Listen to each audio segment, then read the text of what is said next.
নমস্কার বন্ধুরা, অর্চনাস কিচেনে সবাইকে স্বাগত। আশা করি সকলে ভালো আছো ও সুস্থ আছো। আজকের রেসিপি কাঁচা আমের চাটনি। কাঁচা আমের চাটনি সবাই তৈরি করতে পারে, কিন্তু আমি কিভাবে তৈরি করি সেটাই তোমাদের সাথে শেয়ার করব। প্রথমে কড়া নিয়ে নিয়েছি, কড়ার মধ্যে দিয়ে দিলাম সরিষার তেল। তেলটা গরম হয়ে গেছে, তেলের মধ্যে দিয়ে দেব দুটো শুকনো লঙ্কা। এরপর দিয়ে দিলাম 5 ফোড়ন। ফোড়নটাকে ভেজে নেব।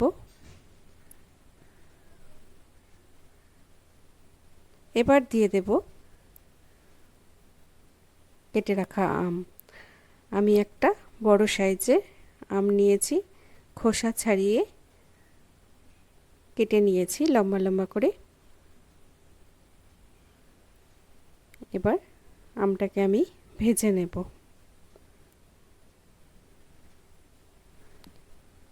এর মধ্যে দিয়ে দেব 1 চামচ, ছোট চামচের 1 চামচ লবণ। লবণটা দিয়ে ভাজলে তাড়াতাড়ি নরম হয়ে যাবে। এরপর দিয়ে দিলাম 1/2 চামচ হলুদ গুঁড়ো। হলুদ গুঁড়োটা নাও দিতে পারো কালারের জন্য, আমি হলুদ গুঁড়ো ব্যবহার করলাম। ভালো করে ভেজে নিলাম, নিয়ে ঢাকা দিয়ে 1 মিনিট রেখে দেব। 1 মিনিট হয়ে গেছে, এবার আমি ঢাকাটা খুলে নিলাম, নিয়ে ভেজে নেব।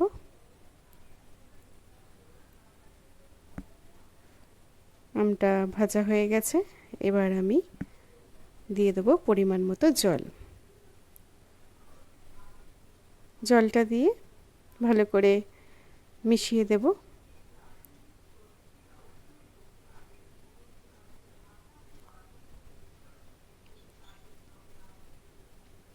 একটা ঢাকনা দিয়ে 3 মিনিট ফুটিয়ে নেব আমটা সিদ্ধ হওয়ার জন্য।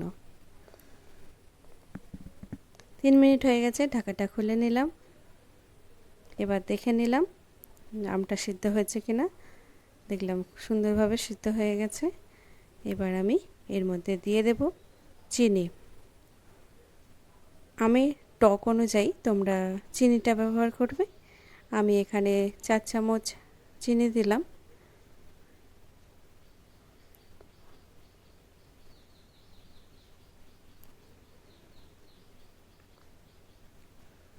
চিনিটা দিয়ে ভালো করে মিশিয়ে দেব।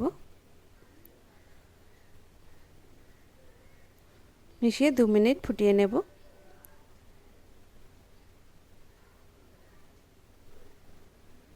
2 মিনিট হয়ে গেছে, এবার আমি দিয়ে দেব ভাজা মশলা। শুকনো খোলায় জিরে, ধনে, শুকনো লঙ্কা ভেজে নিয়ে গুঁড়ো করে নিয়েছি, সেই মশলাটাই দিয়ে দিলাম। এই মশলাটা দিলে সুন্দর একটা গন্ধ বেরোয়, আমের চাটনির স্বাদটা ভালো হয়। রেডি হয়ে গেছে আমের চাটনি। গ্যাসটাকে অফ করে দিলাম। এবার আমি সার্ভ করে দেব। একটা বাটি নিয়ে নিয়েছি, বাটির মধ্যে দিয়ে দিলাম কাঁচা আমের চাটনি।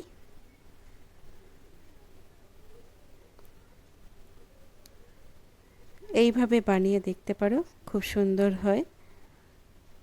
আজকের রেসিপিটা ভালো লাগলে লাইক করে দিও, শেয়ার করে দিও, সাবস্ক্রাইব করে দিও। পাশে থেকো, সুস্থ থেকো, সবাইকে ভালো রেখো।